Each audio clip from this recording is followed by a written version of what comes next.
पालघर पुणे घाट परिसर रायगड नाशिकला पावसाचा रेड अलर्ट। मुंबई शहर उपनगरासह ठाणे धुळे अमरावती अकोला रत्नागिरीला ऑरेंज अलर्ट। आवश्यक नसेल तर घराबाहेर जाणं टाळा, प्रशासनाचा आवाहन। नाशिकमध्ये मुसळधार पाऊस, गोदावरी नदीच्या पाणी पातळीत वाढ। सिंहस्थ कुंभमेळ्याच्या कामामुळे आता कोरडे झालेले नदीपात्र पुन्हा पाण्यानं भरलं। दुतोंडा मारुतीच्या पायाला पाणीही लागलं।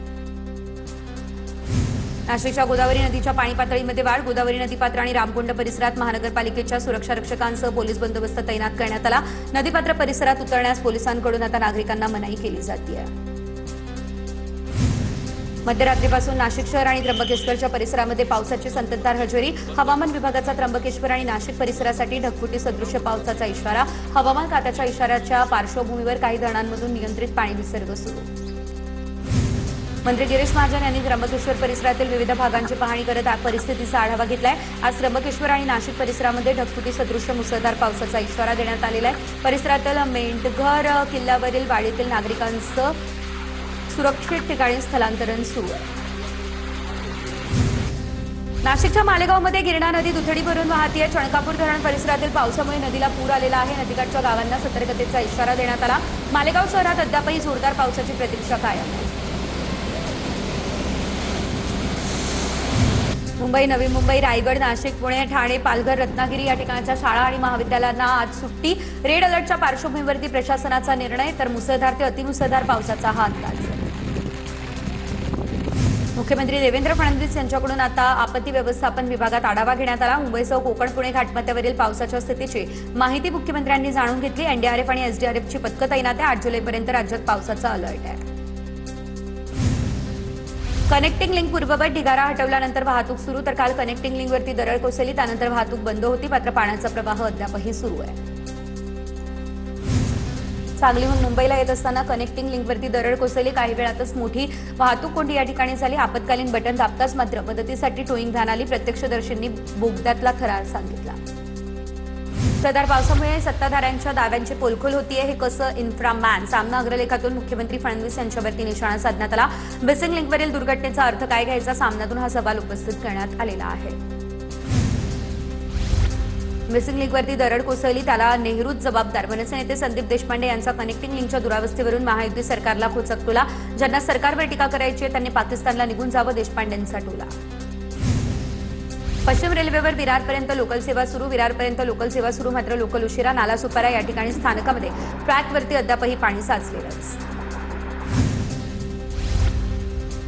नालासोपारा स्थानकातून लोकल सेवा आज सकाळपासून सुरू। काल नालासोपारा वसई रेल्वे स्थानकावर पाणी साचलं। सध्या काही प्रमाणात रेल्वे रुळावरती पाणी, मात्र लोकल सेवा सुरू। पश्चिम रेल्वेवरती मुख्य अधिकारी जॉर्ज वर्गीस यांनी माहिती दिली।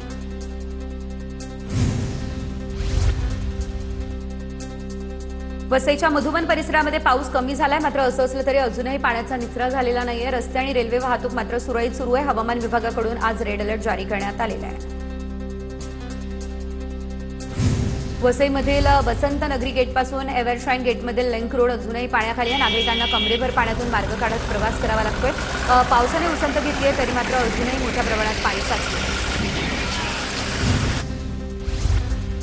भारतीय हवामान विभागाकडून आता मुंबईसाठी सोसाट्याच्या वाऱ्याचा इशारा देण्यात आलाय। मुंबईमधील सर्व महापालिका उद्यानं आज बंद असतील। झाडं उन्मळून पडणं, फांद्या तुटणं आणि संभाव्य अपघातांचा धोका लक्षात घेता हा निर्णय घेण्यात आलेला आहे। मुंबईमध्ये 6 दिवसांमध्ये 1100 झाडं कोसळली आहे। अवघ्या 6 दिवसांमध्ये गेल्या 3 वर्षांच्या पावसाळ्यातील एकूण झाड पडण्याच्या घटनांना मागे टाकलं। गेल्या 24 तासात मुसळधार पाऊस आणि वेगवान वाऱ्यामुळे 523 झाडं पडली आहे।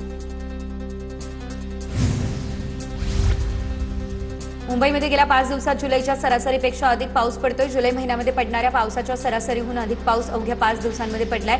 हवामान विभागाच्या सांताक्रूज केंद्रामध्ये सरासरीहून 5% तर कुलाब्यामध्ये 12% अधिक पावसाची नोंद झाली आहे।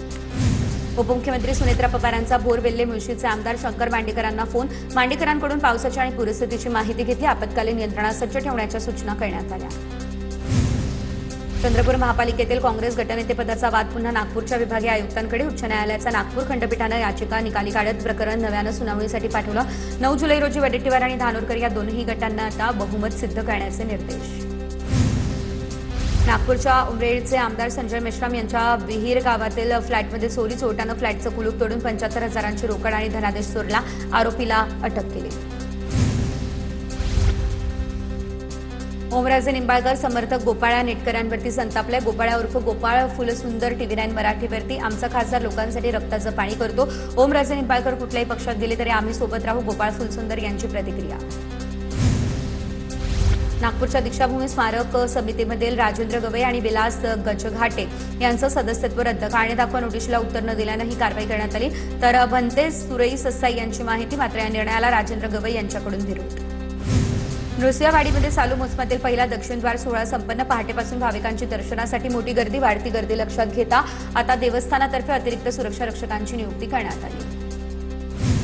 खेड तालुक्यातल्या दहिवलीमध्ये दरड कोसळली. दोघांचा मृत्यू झाला असल्याची भीती. मंत्री उदय सामंत घटनास्थळी दाखल झाले.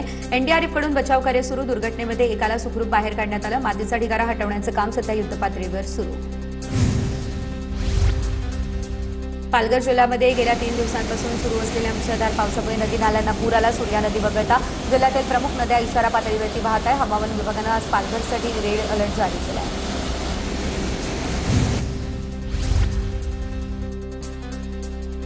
कोल्हापूर जिल्ह्यामध्ये मुसळधार पाऊस होतोय. पंचगंगा नदीची पाणी पातळी 35 फूट 1 इंचावर पोहोचली. जिल्ह्यातील 56 बंधारे पाण्याखाली गेले. पंचगंगा नदी आज इशारा पातळी गाठण्याची शक्यता आहे.